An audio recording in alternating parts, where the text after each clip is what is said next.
Hello friend, स्वागत है आपका गुड स्टडी एजुकेशन में। दोस्तों, आज हम बात करेंगे नेशनल इनकम या राष्ट्रीय आय के बारे में। जानेंगे कि राष्ट्रीय आय किस तरह से निकाली जाती है, नेशनल इनकम कैसे ज्ञात की जाती है, जीडीपी क्या होती है, एनडीपी, जीएनपी, एनएनपी, यह सभी चीज़ें क्या होती हैं। तो दोस्तों, इस वीडियो में हम जानेंगे जीडीपी क्या होती है। बहुत कॉम्प्लिकेटेड टॉपिक होता है दोस्तों, आसानी से समझ में नहीं आता है। तो मैं इस पूरी वीडियो में आपको बहुत अच्छे से जीडीपी समझा दूंगा, जो कि आपको हमेशा के लिए याद हो जाएगी। तो प्लीज़ वीडियो को पूरी ध्यान से देखें, और जो भी इस चैनल पर नया है प्लीज़ चैनल को सब्सक्राइब कर लें तथा बेल आइकन को प्रेस कर लें। तो चलिए फ्रेंड्स, शुरू करते हैं। तो भारत में पहली बार राष्ट्रीय आय की गणना सर्वप्रथम दादा भाई नौरोजी ने वर्ष 1867-68 में की थी। उस समय भारत की प्रति व्यक्ति आय 20 रुपये आकलित की गई थी, 20 रुपये प्रति वर्ष आकलित की गई थी। इन्होंने अपनी book poverty of un-British rule of India में यह लिखा था। इसी में इन्होंने धन के पलायन का सिद्धांत दिया था। दोस्तों, प्रीवियस ईयर में पीसीएस के एग्जाम में पूछ लिया गया, धन के पलायन का सिद्धांत किसने दिया था। तो दादा भाई नौरोजी ने धन के पलायन का सिद्धांत दिया था। ये आपको याद रखना है फ्रेंड्स। और देखा जाए वैज्ञानिक आधार पर नेशनल इनकम 1931-32 में वी.के. राव ने 62 रुपये प्रति वर्ष बताई थी। और दोस्तों, उसके बाद फिर भारत आज़ाद हुआ, भारत में नई नई समितियों का गठन हुआ। तो इसी के चलते भारत में फिर राष्ट्रीय आय समिति का गठन किया गया, जो कि भारत की आज़ादी के 2 वर्ष बाद 1949 में इसकी स्थापना की गई, राष्ट्रीय आय समिति की। तो फ्रेंड्स, उसके कुछ ही यानी 2 वर्ष बाद ही 1951 में सीएसओ, केंद्रीय सांख्यिकी संगठन की स्थापना की गई। यही हमारी राष्ट्रीय आय की गणना करता है दोस्तों, सीएसओ। इसका गठन हुआ था 2 मई 1951 को, और इसका मुख्यालय नई दिल्ली में है। अभी प्रेजेंट में राष्ट्रीय आय का आधार वर्ष 2017 और 18 को माना जाता है। इससे पहले का आधार वर्ष 2011 और 12 को माना जाता था या था। तो फ्रेंड्स, आगे जान लेते हैं राष्ट्रीय आय के विवरण क्षेत्र कौन कौन से होते हैं, राष्ट्रीय आय में क्या क्या इंक्लूड किया जाता है, किस तरह से राष्ट्रीय आय निकाली जाती है, किन क्षेत्रों को मिला के। तो इसे 3 भागों में डिवाइड किया गया है फ्रेंड। पहला है प्राथमिक क्षेत्र, इसके अंतर्गत कृषि, पशुपालन, खनन, वानिकी आदि चीज़ें आती हैं। और द्वितीय क्षेत्र में दोस्तों उद्योग हुए, निर्माण कार्य, विनिर्माण, विद्युत इत्यादि चीज़ों को लिया गया है। और फ्रेंड, तृतीय क्षेत्र जो है उसमें सेवा क्षेत्र, परिवहन, चिकित्सा, शिक्षा, यह चीज़ें ली गई हैं। दोस्तों, सेवा क्षेत्र से यह आशय है जो वकील होते हैं, डॉक्टर्स होते हैं, वह अपने राष्ट्र को सेवा प्रदान कर रहे हैं, तो उसे कहते हैं सेवा क्षेत्र। दोस्तों, जो नौकरियां कर रहे हैं, सेवा दे रहे हैं देश को, तो उसे हम सेवा क्षेत्र कहते हैं, जो कि तृतीय क्षेत्र के अंतर्गत आता है। अभी प्रेजेंट में दोस्तों वर्तमान में हमारी राष्ट्रीय आय में सर्वाधिक योगदान जो है वो तृतीय क्षेत्र से ही है। तो एग्जाम में इसी तरह का क्वेश्चन पूछा जाता है कि राष्ट्रीय आय में सर्वाधिक योगदान किस क्षेत्र से है। तो दोस्तों, इसका राइट आंसर आपको करना होगा तृतीय क्षेत्र या सेवा क्षेत्र से सर्वाधिक योगदान है भारत की राष्ट्रीय आय में। तो फ्रेंड्स, हम बात करेंगे जीडीपी के बारे में। जीडीपी किस तरह से निकाली जाती है या कैसे ज्ञात की जाती है, उससे पहले हम जीडीपी की परिभाषा देख लेते हैं। जीडीपी होती क्या है। तो दोस्तों, किसी देश की घरेलू सीमा में एक वित्तीय वर्ष में उत्पादित अंतिम वस्तुओं और सेवाओं का मौद्रिक मूल्य जीडीपी कहलाता है। तो दोस्तों, डेफिनेशन को हम इस तरह से समझ सकते हैं, जो कि हमारा भारत देश है, भारत देश के अंदर की सीमा में एक वित्तीय वर्ष में, हमारा वित्तीय वर्ष है 1 अप्रैल से 31 मार्च तक का, ठीक है। तो इस वर्ष के अंदर यानी एक वर्ष के अंदर जो भी अंतिम वस्तु यानी फाइनल प्रोडक्ट बन के आएगा वो, और सेवाओं से आशय है जैसे कि भारत में जो सेवाएं दे रहे हैं नौकरी के रूप में, वकील हुए, डॉक्टर्स हुए, शिक्षक हुए, ये भी सेवाएं दे रही हैं भारत को। तो सेवाओं को मिला के वस्तुओं और सेवाओं के मौद्रिक मूल्य को ही जीडीपी कहते हैं। यानी भारत के सीमा के अंदर एक वित्तीय वर्ष में उत्पादित वस्तुओं और सेवाओं के मौद्रिक मूल्य को ही जीडीपी कहते हैं। तो दोस्तों, ये हो गई इसकी परिभाषा। दोस्तों, जीडीपी जो होती है वह वास्तव में शुद्ध राष्ट्रीय आय नहीं होती है। तो दोस्तों, शुद्ध राष्ट्रीय आय होती है एनएनपी एट फैक्टर कास्ट। तो आप बोलेंगे फैक्टर कास्ट क्या है। तो दोस्तों, जीडीपी समझने से पहले हमको 2 बातों को जाननी होंगी, जो कि एक है फैक्टर कास्ट क्या होता है और मार्केट प्राइस क्या होता है। तो पहले हम इन दोनों को जान लेते हैं, उसके बाद हम सीखेंगे कि जीडीपी कैसे निकाली जाती है और कैसे ज्ञात की जाती है। तो फ्रेंड्स सबसे पहले हम जानेंगे फैक्टर कास्ट क्या होती है।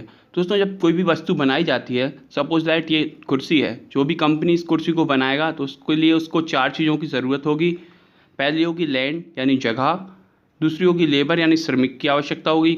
ऑब्वियसली कोई भी चीज़ बनाने से पहले जगह, श्रमिक, और तीसरी चीज़ होगी कैपिटल, क्योंकि पूंजी। जब कोई कंपनी होगी, कोई वस्तु बनाने के लिए उसको पूंजी की आवश्यकता भी रहेगी। और चौथी चीज़ है एंटरप्रेन्योरशिप यानी उद्यमी, जो व्यक्ति होगा जो उस चीज़ को बनाएगा। तो मान लेते हैं हम जगह पे उसने 20 रुपये खर्च किए, और उसने श्रमिकों पे यानी लेबर पे भी उसने 20 रुपये खर्च किए, और कैपिटल पे यानी जो पूंजी है उस पर भी 20 रुपये, और एंटरप्रेन्योर पे भी 20 रुपये खर्च किए। तो उसकी कुल लागत हो गई 80 रुपये। तो दोस्तों जो 80 रुपये एक वस्तु को बनाने में उसको लगे हैं, यही एक्चुअली में फैक्टर कास्ट इसे ही कहते हैं, या साधन लागत यही कहलाती है। तो दोस्तों फैक्टर कास्ट तक हमने बात कर ली है। अब चलते हैं दोस्तों मार्केट प्राइस क्या होता है। तो दोस्तों जो 80 रुपये लागत आई है एक वस्तु को बनाने में, इस पर ही गवर्नमेंट जो भी टैक्सेस इंक्लूड कर देते हैं, यानी इसमें जो भी गवर्नमेंट के टैक्स होते हैं वो इसमें जोड़ दिए जाएँ, तो यह मार्केट प्राइस में चेंज हो जाती है। सपोज दैट जो 80 रुपये वस्तु के बनने के बाद जो 80 रुपये इसमें खर्च हुआ है, यह फैक्टर कास्ट कहलाता है। इसमें यदि हम 20 रुपये और ऐड कर लेते हैं, सपोज दैट टैक्स जो गवर्नमेंट लेती है यह 20 रुपये वो टैक्स मान लेते हैं, तो अब इस वस्तु की कीमत हो गई 100 रुपये। तो दोस्तों अब यह कहलाएगा मार्केट प्राइस। तो फ्रेंड्स बिना टैक्स का जो भी रुपए लगते हैं या वस्तु को बनाने में, उत्पाद करने में जो भी रुपए खर्च होते हैं वह फैक्टर कास्ट कहलाता है। और दोस्तों इसमें टैक्स जोड़ दिया जाए तो यह मार्केट प्राइस कहलाने लगता है। आई होप दोस्तों आपको ये समझ में आ गया होगा कि मार्केट प्राइस क्या होता है और फैक्टर कास्ट क्या होती है।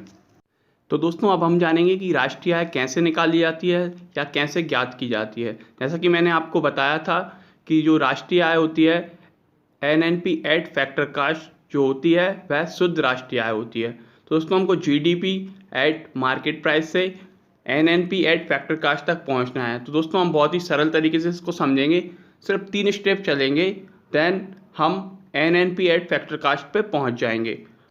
तो दोस्तों यहाँ पे हमारा पहला स्टेप क्या रहेगा, जैसे कि मैंने आपको बताया 3 स्टेप हमको चलना है, हम NNP एट फैक्टर कास्ट पे पहुँच जाएंगे। तो उसके लिए हमारा पहला जो रहेगा, पहला स्टेप, उसमें दोस्तों हम बात करेंगे, जानेंगे कि डेप्रिसिएशन क्या होता है, ह्रास क्या होता है। इसी को GDP में से घटाते हैं तो NDP में ये कन्वर्ट हो जाता है, यानी नेट डोमेस्टिक प्रोडक्ट में चेंज हो जाता है। तो दोस्तों डेप्रिसिएशन वह होता है, मानते हैं कि 2019 में हमने एक फ़ोन लिया जिसका अमाउंट था 5,000 रुपये। अब हम इसको नेक्स्ट ईयर यानी 2020 में मार्केट में इसको बेचने जाते हैं, तो इसका अमाउंट जो है हमको कुछ कम मिलता है। हमने 5,000 रुपये में 2019 में ख़रीदा था और 2020 में हम इसको बेचते हैं तो उसमें हमको सिर्फ 4,000 रुपये मिलते हैं, तो 1,000 रुपये कम हो गया। दोस्तों जो 1,000 रुपये है यही ह्रास कहलाता है, या मूल ह्रास या डेप्रिसिएशन कहलाता है। तो फ्रेंड्स सबसे पहली स्टेप में हम GDP में से ह्रास को ही माइनस करना है, हमेशा ह्रास वैल्यू को ही GDP में से माइनस करना है। तो करते हैं माइनस। तो दोस्तों GDP में से माइनस डेप्रिसिएशन करेंगे तो हमको मिलेगा NDP एट मार्केट प्राइस। जो GDP का G था, जो ग्रास था, वो अब चेंज हो जाएगा नेट में यानी N में। तो अब इसका नाम हो जाएगा net domestic product at market price. ठीक है दोस्तों, पहला स्टेप हमने कर लिया है पूरा। तो आपको हमेशा याद रखना है, सबसे पहले कुछ भी हो GDP में से मूल ह्रास ही माइनस होता है हमेशा। तो अब हम दोस्तों नेक्स्ट स्टेप पे चलेंगे कि आगे हम क्या करेंगे। अब हमने कन्वर्ट कर लिया है इसको NDP एट मार्केट प्राइस यानी net domestic product at market price में। तो दोस्तों अब हम चलते हैं हमारी सेकंड स्टेप पे। अगली स्टेप क्या होगी, उसमें क्या करना होगा। तो दोस्तों एक शब्द है NIFA, जिसमें N का मतलब है नेट, I का मतलब है इनकम, F का मतलब है फ्रॉम और A का मतलब है abroad. NIFA net income from abroad. दोस्तों ऐसे आपको समझ में नहीं आया होगा तो चलिए जानते हैं। दोस्तों GDP में तो हमने बात कर ली थी वस्तुओं की, लोगों की, ये चीज़ें मिला ली जाती हैं सारी, परंतु हमारे देश के कुछ लोग, जैसे कि ऑस्ट्रेलिया में हैं कुछ लोग, कुछ अमेरिका में, कुछ ब्राज़ील में, इस तरह से देश के लोग बाहर काम कर रहे हैं और वहाँ से पैसा भेजते हैं भारत में। तो दोस्तों वो भी भारत की राष्ट्रीय आय में कैलकुलेट किया जाता है, जोड़ा जाता है। तो दोस्तों जो भी भारतीय लोग भारत में पैसा भेज रहे हैं बाहर काम करके, तो वो जोड़ लिया जाता है। उसके साथ ही साथ दोस्तों जो लोग बाहर से, यानी जो लोग बाहर से आके भारत में रहकर काम कर रहे हैं, यहाँ से विदेश में पैसा भेजते हैं उस अमाउंट को हम माइनस कर लेते हैं।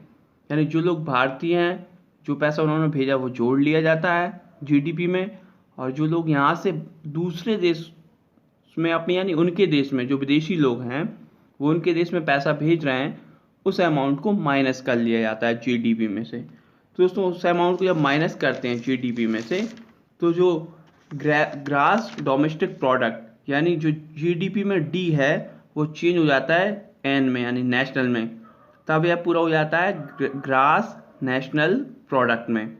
फ्रेंड हमारी दूसरी स्टेप भी कंप्लीट हो गई। अब हमने कन्वर्ट कर लिया इसको जीडीपी से जीएनपी, ग्रास नेशनल प्रोडक्ट। पहले एन का मतलब दोस्तों था नेट, और यहाँ पे ये दूसरा एन जो है अभी इसका मतलब होगा नेशनल। तो अब हम आ गए हैं दोस्तों, पहले हमने जीडीपी से चेंज किया था एनडीपी नेट डोमेस्टिक प्रोडक्ट में, अब हम आ गए हैं दोस्तों एनएनपी एट मार्केट प्राइस में, क्योंकि हमने बीच वाला जो डी है वो भी एन में चेंज कर लिया है। दोस्तों बस हमको अब अपनी नेक्स्ट स्टेप पे जाना है, क्योंकि हमने एनएनपी एट मार्केट प्राइस पे आ गए हैं, हमको सिर्फ पहुंचना है एनएनपी एट फैक्टर कास्ट पे। तो चलिए दोस्तों उसमें भी हम चेंज करते हैं उसको। तो दोस्तों इसमें सिर्फ इतना किया जाता है, एनएनपी एट मार्केट प्राइस से एनएनपी एट फैक्टर कास्ट में जाने के लिए मैंने आपको पहले बताया था कि मार्केट प्राइस और फैक्टर कास्ट क्या होते हैं, हमने इस वीडियो में देख लिया पहले ही। तो दोस्तों एनएनपी एट मार्केट प्राइस में सरकार का जो टैक्स होता है वो इंक्लूड होता है यानी जुड़ा हुआ रहता है, इसमें से यह माइनस कर देते हैं, और जो भी गवर्नमेंट सब्सिडी देती है, जो भी कोई भी वस्तु होती है उस पर गवर्नमेंट की कुछ सब्सिडी भी होती है जो कि टैक्स से कम ही होती है हमेशा, तो वो माइनस कर दी जाती है। तो एनएनपी एट मार्केट प्राइस से एनएनपी एट फैक्टर कास्ट निकल आता है हमारा। तो फ्रेंड एक बार इसका जल्दी से रिवीजन कर लेते हैं। दोस्तों जीडीपी एट मार्केट प्राइस में सबसे पहले मूल्यह्रास या डिप्रिशिएशन को माइनस किया जाता है, तो हमको मिलता है net domestic product at market price में हम पहुंच जाते हैं। दोस्तों उसमें से हम उसमें जोड़ते हैं, प्लस करते हैं, यानी NIFA net income from abroad को हम जोड़ देते हैं, तो हमको मिलता है net national product at market price यानी NNP। और दोस्तों NNP मार्केट प्राइस पे हमको मिल गया, तो उसको NNP फैक्टर कास्ट में कन्वर्ट करने के लिए सरकार का जो टैक्स होता है इनडायरेक्ट टैक्स उसको माइनस कर दिया जाता है। तो इस तरह से हमारी जीडीपी कैलकुलेट की जाती है दोस्तों। तो दोस्तों आगे जान लेते हैं कि प्रति व्यक्ति आय कैसे निकाली जाती है। तो दोस्तों इसका एक फार्मूला होता है प्रति व्यक्ति आय निकालने के लिए। सबसे पहले राष्ट्रीय आय में से राष्ट्रीय आय में डिवाइड करते हैं जनसंख्या का, जो भी राष्ट्रीय आय निकलती है वित्तीय वर्ष में उसमें भाग दे दिया जाता है उस देश की कुल जनसंख्या से, तो हमको प्रति व्यक्ति आय मिल जाती है। दोस्तों भारत में सर्वाधिक जो प्रति व्यक्ति आय वाला प्रदेश है जहाँ पे सबसे ज़्यादा प्रति व्यक्ति आय है, तो वो गोवा राज्य जैसा है जहाँ पे प्रति व्यक्ति आय सबसे ज़्यादा है। और सबसे कम प्रति व्यक्ति आय वाला राज्य दोस्तों बिहार है। बिहार ऐसा राज्य है जहाँ सबसे कम प्रति व्यक्ति आय है। और दोस्तों दिल्ली में, जो कि केंद्र शासित प्रदेशों में सबसे ज़्यादा आय प्रति व्यक्ति आय है, वो दिल्ली की है। आई होप दोस्तों वीडियो आपको पसंद आई होगी।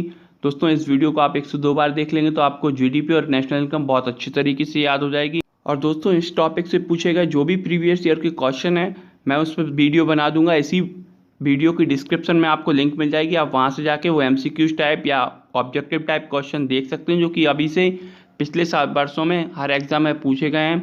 दोस्तों वीडियो आपको पसंद आई हो तो प्लीज़ वीडियो को लाइक कर दें और अपनी फ्रेंड सर्कल में वीडियो को शेयर कर दें दोस्तों, और जो भी इस चैनल पर नया है प्लीज़ चैनल को सब्सक्राइब कर दें। वीडियो देखने के लिए धन्यवाद, मिलते हैं नेक्स्ट वीडियो में।